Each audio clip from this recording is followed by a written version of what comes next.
Okay, the last video to kind of finish off uh, what you kind of missed out when my phone lost its batteries. Okay, so we've shown that less than is transitive, it's asymmetric, and what we want to do now is to prove that for any two natural numbers, I guess I should be careful. I should say for all natural numbers n and m, exactly one of the following holds.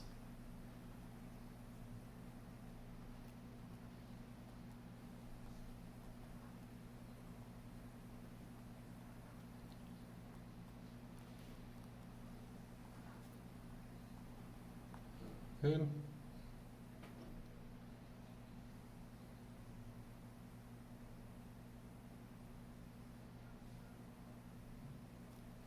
Okay, so how should we prove this?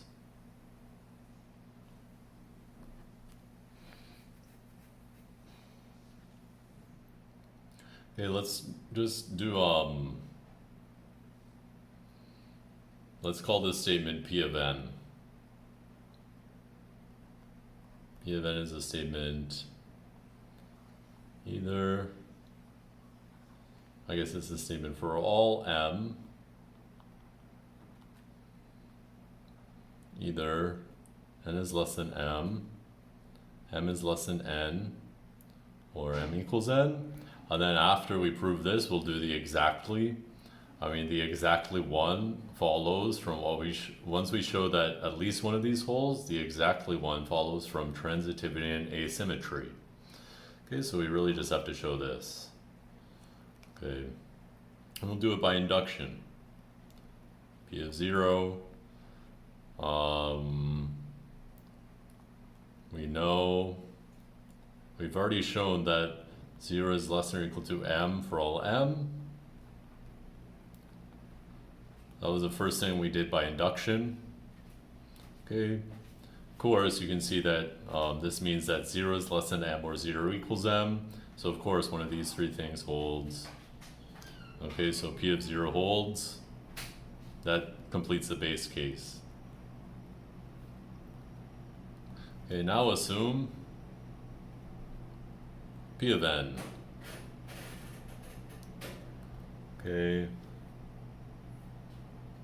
And now let's just write down what that means. That means that we're assuming that for all m, either m is less than n is less than m, or m equals n. Okay. And now we have to show the same is true for n plus 1.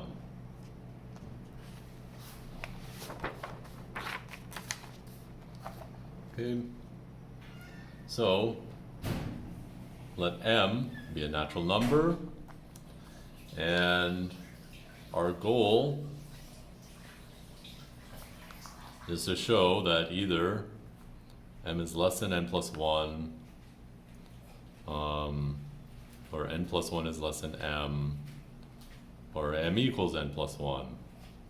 And we know our inductive hypothesis is that m is less than n is less than m, or n equals m. Okay.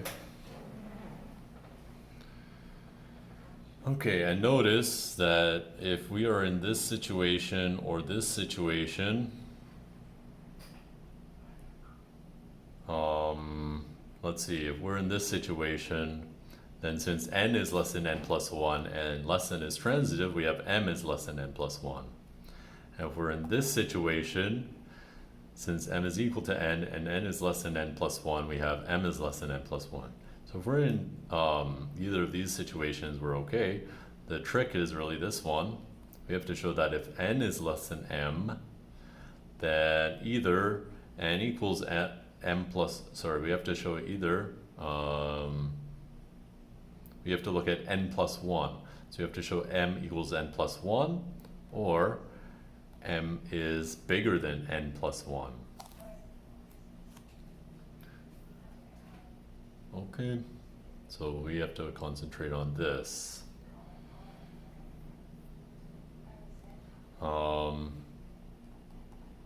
If m is less than n, then also n is less than n plus 1, so m is less than n plus 1.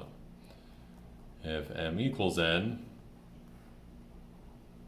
then m equals n is less than n plus 1. So again, we're okay. So p of n plus 1 is established in both of these cases.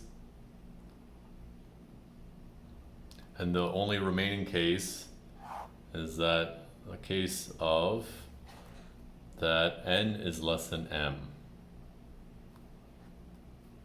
Okay. And our goal in this case is to show that compare n plus 1 to m. Okay.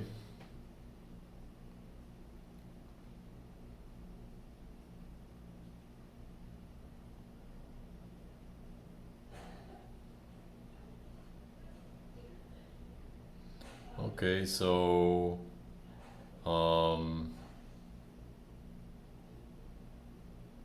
what we want to show is something like, again, let me just use this as a scratch piece of paper.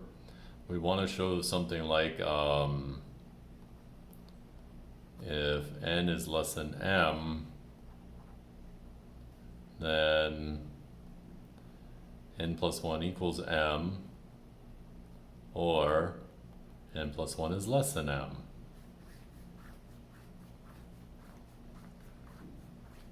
Okay, so let's try and attack this statement maybe by induction.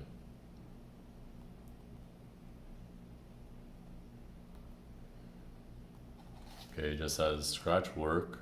So now P of m is going to be the statement that n is less than m implies n plus 1 equals m, or n plus 1 is less than m.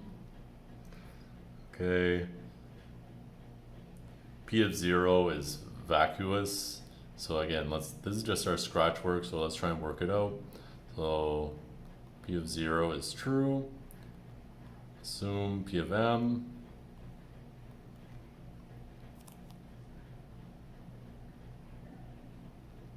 Okay. Now consider P of m plus 1. So let's suppose that n is less than n plus 1, and we need to show that either n equals n plus 1, or sorry, we need to show n plus 1 equals n plus 1, or n plus 1 is less than m. Okay, so we know that our proposition would tell us that n is equal to m, or n is less than m. Now our induction hypothesis, so in this case we're okay, because then n plus 1 equals m plus 1, which is what we wanted to show. Okay, so things are seeming okay here. If we're in this case, then we have these two things, and then this one is less than n plus 1, this one is less than n plus 1, so we're okay too. So this seems like kind of our strategy, so let's write it up. Okay, so we in between doing this case, we have like a lemma.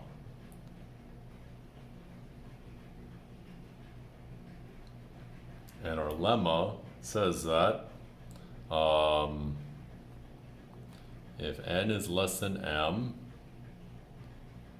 then n plus 1 equals m, or n plus 1 is less than m.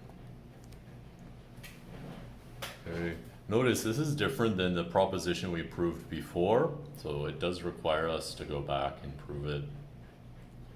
That's okay. So we do an induction on m. So this is kind of an induction within our induction, but that's okay. So Q of m is going to be the statement that n is less than m implies either n plus 1 equals m, or n plus 1 is less than m.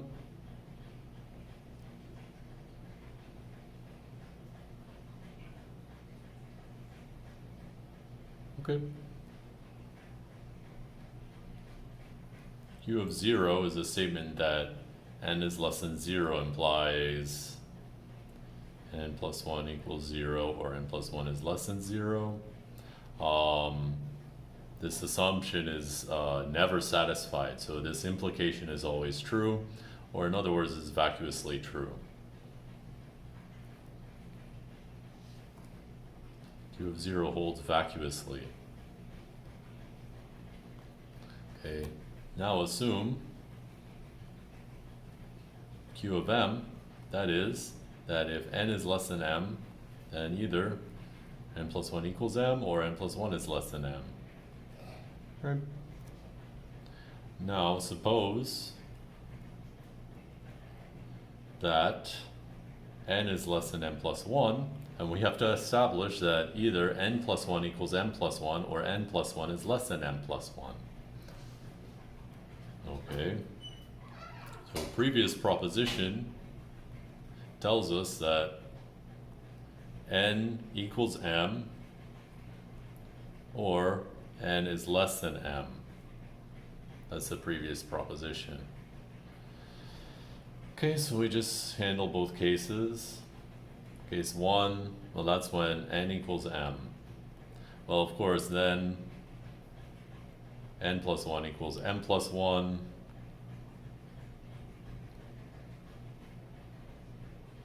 Which is one of the things we wanted to show. Okay, what about the case that n is less than m? Okay. And we want to show that n plus 1 is less than m plus 1.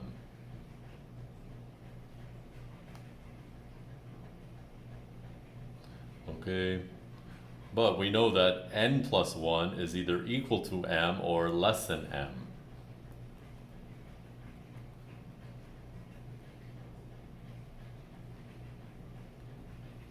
By induction hypothesis.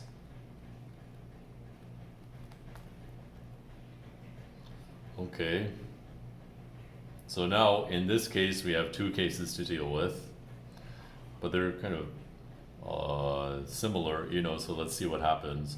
If n plus 1 equals m, well, m is just less than m plus 1, so n plus 1 is less than m plus 1. And still, in this case, m is also less than n plus 1, so n plus 1 is less than m plus 1. So in either case, we're fine by transitivity. So in either case, n plus 1 is less than m plus 1 by transitivity.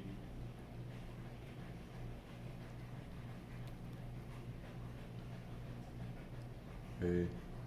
So depending on which case we're in, either n plus 1 equals m plus 1 or n plus 1 is less than m plus 1. So therefore, we've shown Q of m plus 1, and by induction, we have the lemma. So by induction, we are done. And now we've shown the lemma that if n is less than m, either n plus 1 equals m or n plus 1 is less than m. And that brings us back to the case we were in. We were assuming that n is less than m. And now we are allowed to conclude that n plus 1 is either equal to m or n plus 1 is less than m. And remember, we're trying to compare n plus 1 and m. So actually that pretty much finishes it off.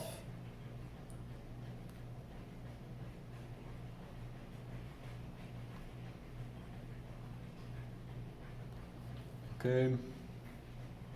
So we've shown, so in this case, so in these two cases, we already saw how you immediately conclude that n plus 1, like one of these three things holds, and then either of these two, like, so this one is here, this one is here, so this was like the last remaining case, which we've ticked off. So we've established our statement. And so we've shown that at least one of these, so this is the statement P of n plus 1 was that one of these, at least one of these three things hold, and we've showed P of n plus 1. So by induction, we know that P of n holds for all n. So let's just write down what we know, and then we have to show something about exactly, right? So what have we done? So we've shown by induction for all n, for all m, either n is less than n, n is less than m, or m equals n.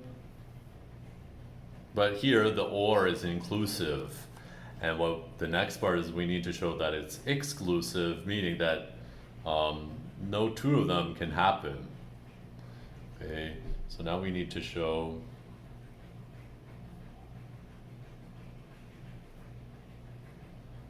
that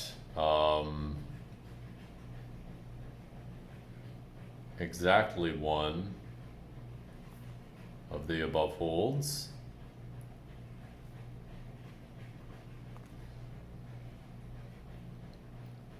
You know, if m is less than n and n is less than m, that implies that m is less than m. By transitivity, this is a contradiction since we've shown that m is not less than m. We've shown that this. Okay, so we've shown that this and this can't happen. What about this and this? If n is less than m and m equals n, well then this m is really n. Again, we've shown that then n is less than n, and this is a contradiction. This is contradiction. And the only remaining is that if m is less than n and m equals n, but that's the exact same as this. So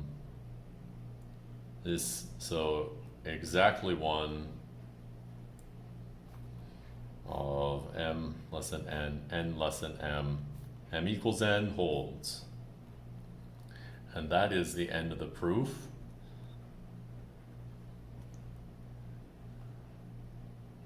Okay, and that's it for we've kind of caught up to what I meant to do today. Thank you for watching.